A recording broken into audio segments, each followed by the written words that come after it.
We have now had a few days to play on Battlefield 2042's new Season 2 map, Stranded. I pretty much only play Breakthrough on attack, and I've noticed that the attacking teams I'm on tend to smash their heads directly onto the wall that is the defending team.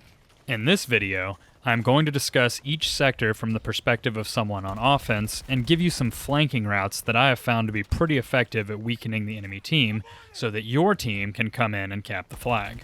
I am HotSauceZee if you guys don't know me. I'm the most consistently inconsistent 2.3 KD Battlefield player out there, and I appreciate you being here watching this video. If you enjoy this video, then click like for me and also subscribe to ensure you don't miss other videos I post concerning Battlefield 2042. If you want to go the extra mile, then follow me on my other platforms including Twitter and Twitch. Okay, without further ado, let's get into this map breakdown.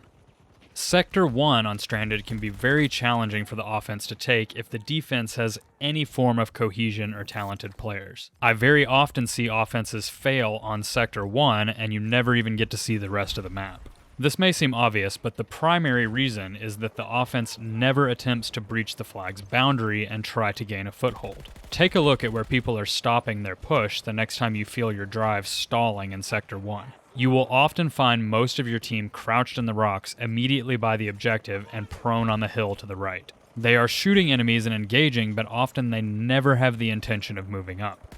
The few aggressive players that do want to actually cap the flag move into its boundary but are pretty quickly overwhelmed because there are many angles that enemies can shoot them from.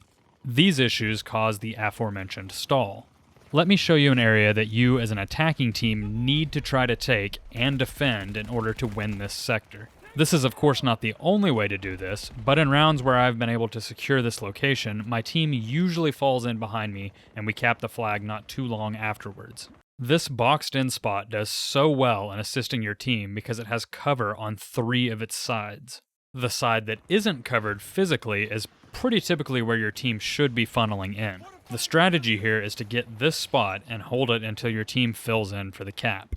In these clips, you can see that I make use of Irish's shoot-down sentinel and his shield to further fortify the area so that my team has somewhere to gain some traction and cap the point. Give this a shot next time you're playing this map and see how it works for you.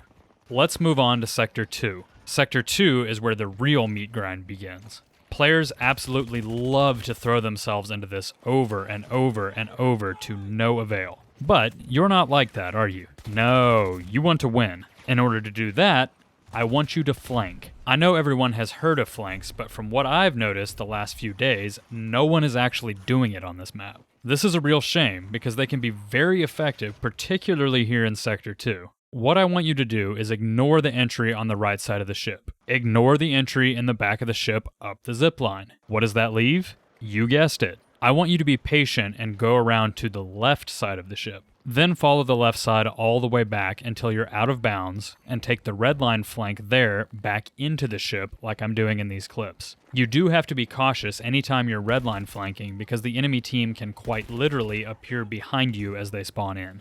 Be quiet and quick. Once you're inside and looking towards your team, you should pretty much have target practice at everyone clustered behind the vehicles and at the big door to your left that I told you to ignore previously. A well-placed grenade, some C5, and quick shooting can clear a giant hole for your team while half the enemy team is on the deploy screen. Take Sector 2 and prepare for Sector 3.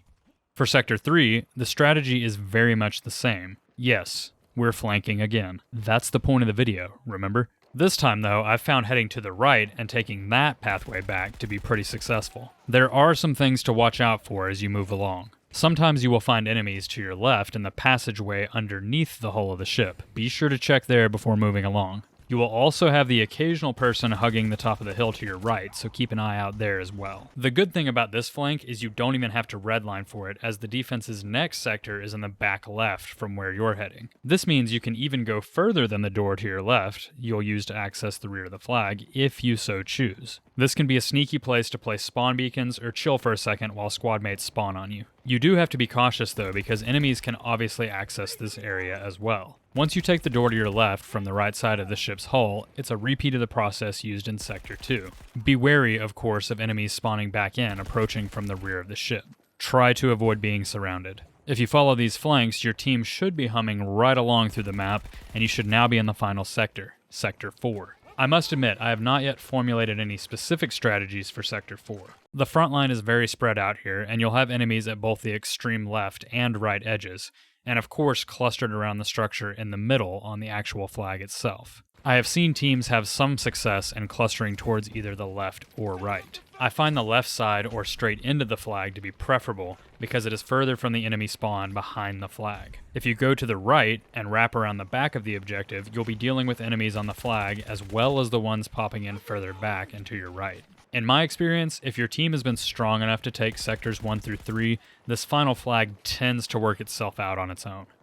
And that's it. You have now won a match of Stranded on offense and sent that defense packing. I hope you guys enjoyed this video and can put these routes to good use in your own gameplay to help assist your teams in capping flags. I found quite often that I would meet little to no resistance on these routes. Defenses haven't quite caught on to what all they need to watch yet, so use these while the getting is good. That will about do it for today's video though. Again, I'm HotSauceZee, and I appreciate you taking the time to watch this video all the way through. If you enjoyed the video, give it a like and subscribe if you'd like to see more Battlefield 2042 content from yours truly. I also stream on Twitch and am pretty active on Battlefield Twitter, so feel free to follow over there as well. Anyways, I'm out of here. I'll see you guys when the next video rolls around.